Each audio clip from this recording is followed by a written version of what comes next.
connecting your new Vitodens 100 series to the internet. After opening your app, you'll be able to determine your current location.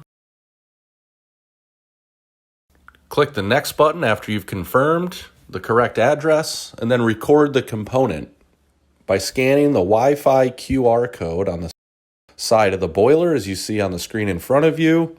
You'll be able to start the connection process, and with the 100 series, choosing that second option, the 3.5-inch display.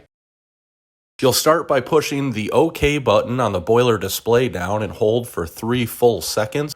This will start the mobile hotspot to pair your ViCare app to the boiler. Once it says ready to connect, back in the app, you'll be able to hit the continue button.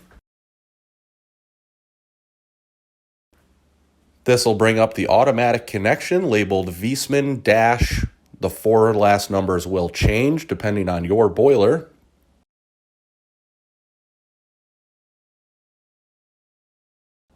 Once connected, it'll start looking for your personal Wi-Fi.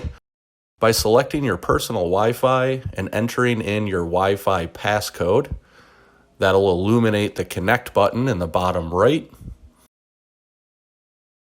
This is now pairing your boiler to your permanent Wi-Fi. Once you're connected, it will be prompted on your mobile device as well as on the boiler display. And congratulations, your boiler's now been registered for the free extended warranty and connected to your permanent Wi-Fi. Now you're able to go back in the app and start using all the features of your new ViCare app and Vitodens 100 series boiler. Thank you for choosing Viessmann.